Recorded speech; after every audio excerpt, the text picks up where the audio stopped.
sang xịt phép thuật thần thông đưa hai vượt qua bão giông. Kim sang xịt chiến lược tài ba mang cúp vàng về rạng rỡ nước ta. 베트남을 이끌고 있는 김상식 감독의 매직이 또다시 대폭발하면서 거의 불가능할 것이라고 여긴 승률 1%의 확률을 뚫어내자 베트남 현지는 그야말로 난리가 난 상황입니다. 베트남은 아주 오랫동안 동남아시아도 넘지 못했던 축구 변방 중에 변방인 나라인데 동남아시아를 제패하고 아시안컵에 출전, 자신들보다 무려 피파 랭킹이 40위가 높은 팀을 상대로 개막전을 승리로 이끌자 김상식 매직이 다시 한번 주목을 받고 있습니다. 도대체 어떤 상황인지 더 풋볼이 자세히 알아보겠습니다.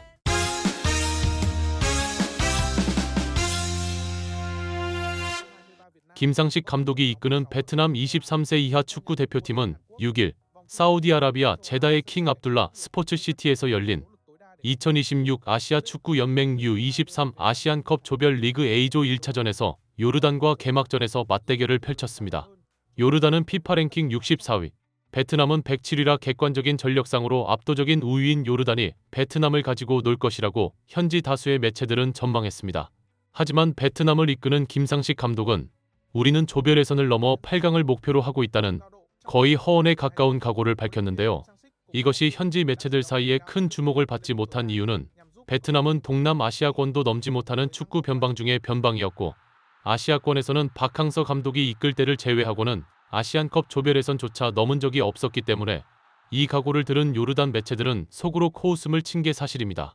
하지만 경기가 시작되자 김상식 감독의 포부가 허언이 아니라는 것을 증명하는 데는 딱 1분밖에 걸리지 않았는데요.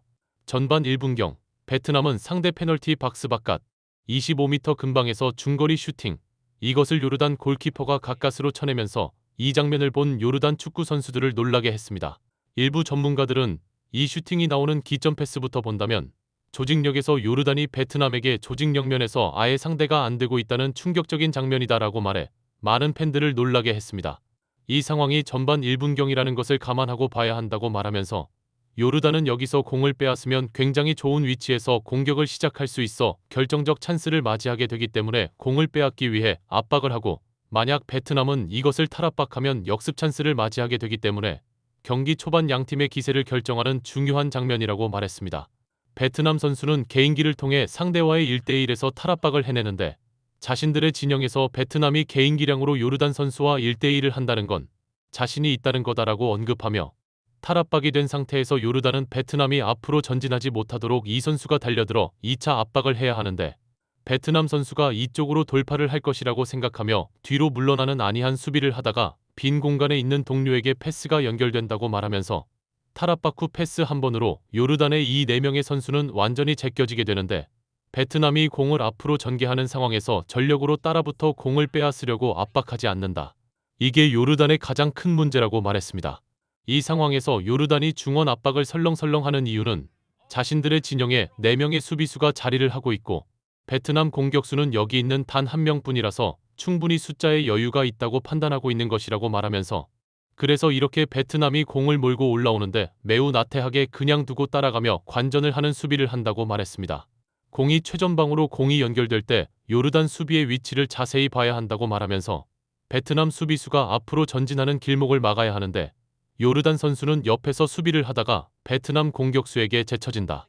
당황한 요르단 선수는 베트남 공격수를 잡아당기는데 여기서 베트남 선수가 쓰러졌다면 99.99% 요르단 수비수는 경고를 한 장 받게 되고 전반 1분 만에 요르단 주축 센터백이 경고를 받는다면 요르단 수비는 그냥 무너지는 것이다. 베트남이 이렇게 후방에서부터 탈압박을 해 자신들을 위협할 것이라고는 생각하지 못했기 때문에 저런 무리한 플레이를 하는 것이라고 말했습니다. 베트남 공격수는 상대가 자신을 잡아채자 달리는 속도가 확 죽어버리면서 요르단 수비수들에게 에워싸이고 이것을 타개하기 위해 무려 골대에서부터 약 25m가량 떨어진 곳에서 슈팅을 한다고 말하면서 아주 먼 거리에서 슈팅을 했기 때문에 충분히 요르단 골키퍼가 반응해서 막을 수 있을 거라고 생각하지만 이 공이 바운드가 되면서 상황은 완전히 돌변하게 된다고 말했습니다. 강한 슈팅이 바운드가 되면 공에 회전이 걸리면서 미끄럼틀 효과가 생기는데 더 빨리 공이 골대 쪽으로 빨려 들어가기 때문에 자칫하면 공이 지나간 후에 골키퍼가 반응하게 된다고 말하면서 게다가 바운드가 되어서 방향을 예측하기 굉장히 어렵다. 이것을 요르단 골키퍼가 다이빙을 하며 가까스로 쳐냈는데 이건 골로 연결이 되어도 요르단은 할 말이 없었을 것이라고 말했습니다. 이 장면을 본 일부 팬들은 전반 1분 만에 25m 중거리 슛이라니 김상식 감독이 베트남 어린 선수들을 도대체 어떻게 조련한 거냐라고 감탄하면서 진짜 오늘 일 낼 것 같다고 응원의 박수갈채를 보냈습니다. 아니나 다를까 베트남의 역습 속공에 고전하던 요르단은 전반 14분경 고의로 상대의 코너킥 세트피스 상황에서 핸드링 파울을 범해 VAR 판독 후 심판은 PK를 선언하고 이것을 베트남이 성공시키면서 선제골을 기록하며 앞서 나가는 대이변을 연출합니다. 이 경기를 중계한 현장 중계진은 김상식 감독의 베트남이 요르단을 상대로 선수비 후역 수비 전술을 펼치는데 요르단이 이 역습 전술에 제대로 대처를 못하고 있다고 말하면서 상대의 공격을 끊어내고 앞으로 전진하며 볼을 배급하는 후방 빌드업이 상당히 체계적이다. 김상식 감독이 공을 들인 흔적이 보인다고 말했습니다. 현장을 찾은 베트남 응원석은 이 선제골을 보며 박수갈채를 보냈고 요르단은 예상외의 경기 흐름이 이어지자 당황하기 시작했습니다. 요르단은 전반전에 동점골을 넣기 위해 베트남을 몰아붙였지만 선수비 전술을 들고 나온 베트남이 완전히 내려앉아 수비를 펼치는 바람에 베트남의 밀집 수비를 뚫지 못하고 고전을 면치 못했는데요. 베트남은 후반 41분경 세트피스 상황에서 상대의 허점을 파고든 베트남 수비수의 미친 논스톱 발리슛으로 추가골을 기록 2대0으로 앞서 나갑니다. 이 장면을 본 일부 팬들은 이게 지금 실화냐라고 말하면서 요르단은 피파 랭킹에서 베트남보다 한참 위인 것으로 아는데 전반전에 2점을 얻어맞고 2대0으로 끌려간다는 게 보고도 믿을 수가 없을 지경이라고 말했습니다.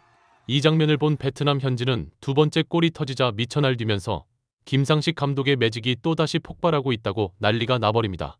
몇몇 전문가들은 철저하게 약속된 세트피스이고 이것을 요르단이 너무 안이하게 수비를 했다고 말하면서 크로스가 올라올 때 이 앞에 있는 3명의 베트남 공격진들이 이 방향으로 나가면서 요르단 수비진 전체를 속인다.